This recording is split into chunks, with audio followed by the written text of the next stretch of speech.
Canon, canon, la grèce allons, mélodisant avant patron, vite dans la paradoxe, un des encore une cause. Bon, c'est la chapelle Saint-Marc. Alors, heureux de vous accueillir aussi. Puis, bienvenue, monsieur le maire. Bienvenue à chacun, chacune, et bienvenue à l'abbé Antoine Le Maire aussi qui a accepté de venir présider ce pardon. C'est exceptionnel aussi de revenir ici en cette chapelle, bien connue dans le quartier, mais qui retrouve vie grâce à la mobilisation de nombreuses personnes parmi vous.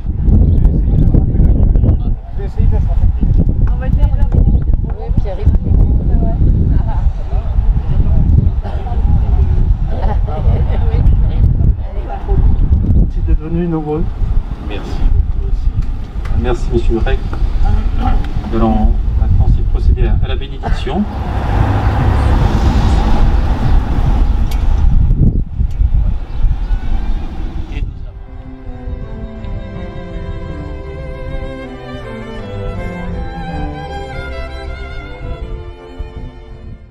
Ça a été un défi de relever les murs de la chapelle Saint-Marc.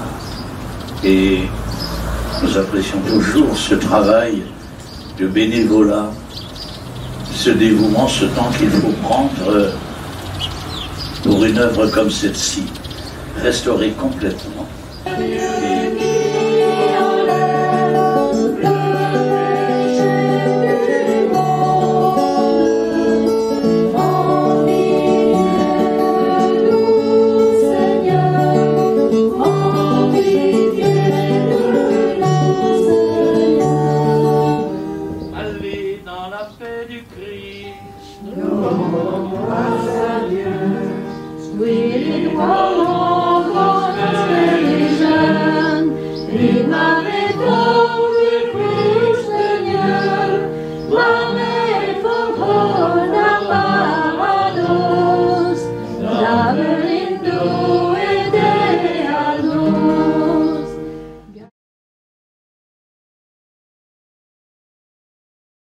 Nous sommes donc dans la chapelle de Saint-Marc, dont la restauration a été initialisée par l'association des Amis de la Chapelle.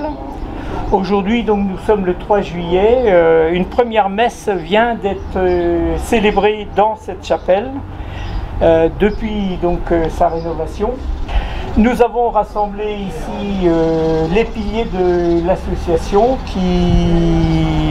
et je vais les inviter à nous parler de la démarche de l'association qui a permis cette restauration. Pour le moment, je vais passer la parole à Jean-Yves Marjoux.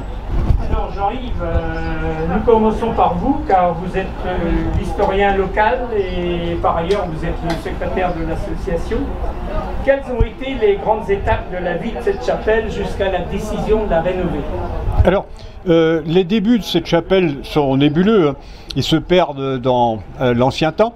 Néanmoins, donc, on attribue la chapelle au XIIIe siècle. Elle est sur une route fréquentée, évidemment, puisque c'est la route de Tréguier, le chemin de Saint-Yves, sans doute. Elle appartenait à des seigneurs locaux. La famille de Kerguezet qui possédait aussi le lieu-dit Troudon qui est juste à côté. Ensuite elle est passée au Gouès-Briand et avant la Révolution elle appartenait déjà au Rogon de Carcaradec. À la Révolution elle est nationalisée. Pourquoi? Parce que c'est une chapelle de quartier à laquelle les gens donnent beaucoup d'offrandes. Et évidemment les révolutionnaires ne voulaient plus que les seigneurs ramassent l'argent du peuple. En 1824, la famille Rogon de Carcaradec rachète la chapelle. De 1824, l'achat par les Rogons de Carcaradec jusqu'à 1884 où l'association bretonne qui fait son congrès à Lannion visite les édifices autour de Lannion et constate que cette chapelle est complètement en ruine, invisible. On ne sait pas ce qui s'est passé. Probablement que les statues qui existent et les retables sont sortis dans cette période Alors, ensuite, elle tombe donc à l'abandon complètement.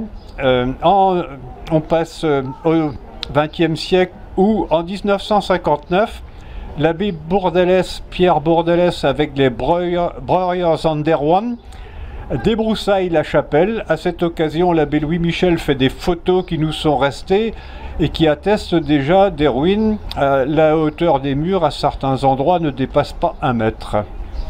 Voilà, alors néanmoins le pardon de Saint-Marc était célébré. Une messe est célébrée ici en 1987 dans les ruines par l'abbé Dubourg, qui était le curé de Bulliens à l'époque. Quelques années plus tard, une autre messe n'a pas pu se tenir dans les ruines puisqu'il n'y avait pas de toit et s'est tenue dans la ferme de la famille Lurec, dans la Grange. Elle était célébrée par François Le Gall. Voilà, alors l'ARSAT ensuite, plus tard, vers 1980, la débroussaille de nouveau et consolide les murs vers 1984. Mais ça végétait, il n'y avait pas évidemment de sous pour la restaurer. Et en 1999, une association, les Amis de la Chapelle Saint-Marc, se constitue avec comme président Joseph Legrand, qui sera le mécène. Et donc Joseph Legrand se fait aider par quelques bénévoles qui rejoignent l'association, mais il fait aussi appel à Brace Santel, et Brace Santel nous donne son architecte du patrimoine, Léo Goise, qui conduit la restauration avec Joseph. Voilà, alors ensuite donc ça permet de remonter les murs. De 2001 à 2004, les murs sont remontés et les entourages de fenêtres, tout était par terre. Hein.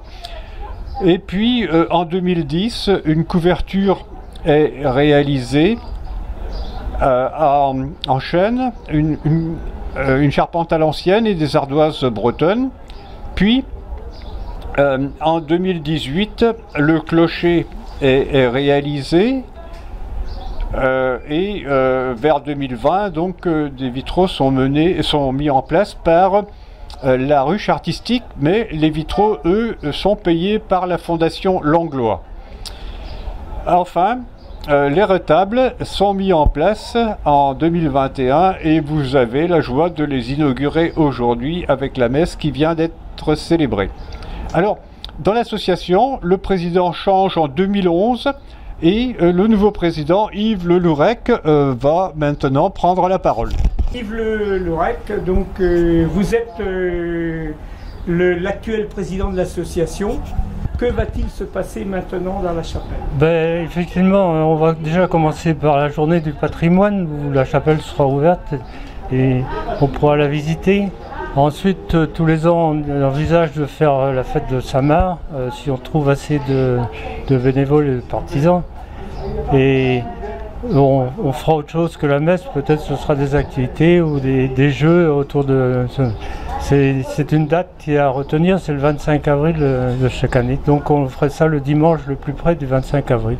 D'accord, donc il s'agit du pardon de Saint-Marc. Oui, il s'agira du pardon de Saint-Marc et en plus on peut faire des expositions de tableaux, de gravures. D'accord.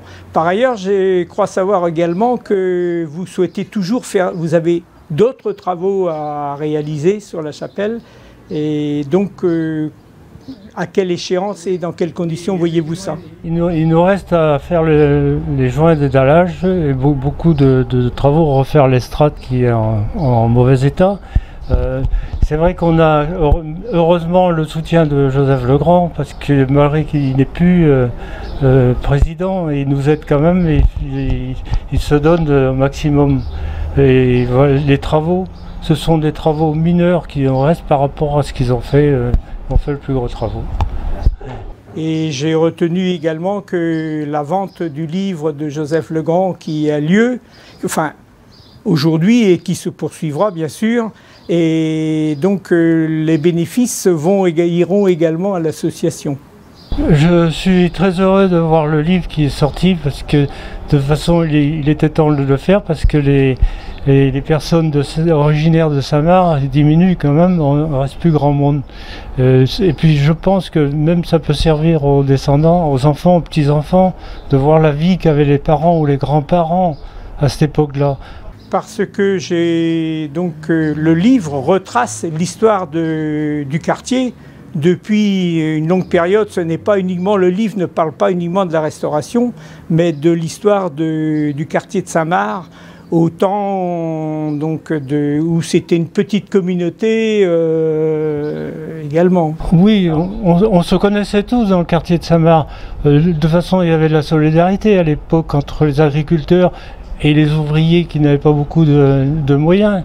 Quand vous parlez de convivialité, le lieu par excellence de convivialité dans le quartier, c'était le café de Madeleine, où tout le monde se réunissait, semble-t-il. Oui, tout le monde se réunissait pour aller boire un coup de vin. À l'époque, c'était un verre de vin, c'était un verre de cidre. Et Madeleine était généreuse. À l'époque, elle n'avait pas tous les contrôles qu'il y a maintenant. C'est toute une époque qui va revivre à travers la Restauration et à travers le livre qui retrace cette époque. Oui, puis on espère que ça continue pour la chapelle, parce que les mémoires elles vieillissent aussi. Elles vieillissent et la relève, il faudra qu'elle soit là. Longue vie à la chapelle restaurée à partir de maintenant. Et merci bien. Merci.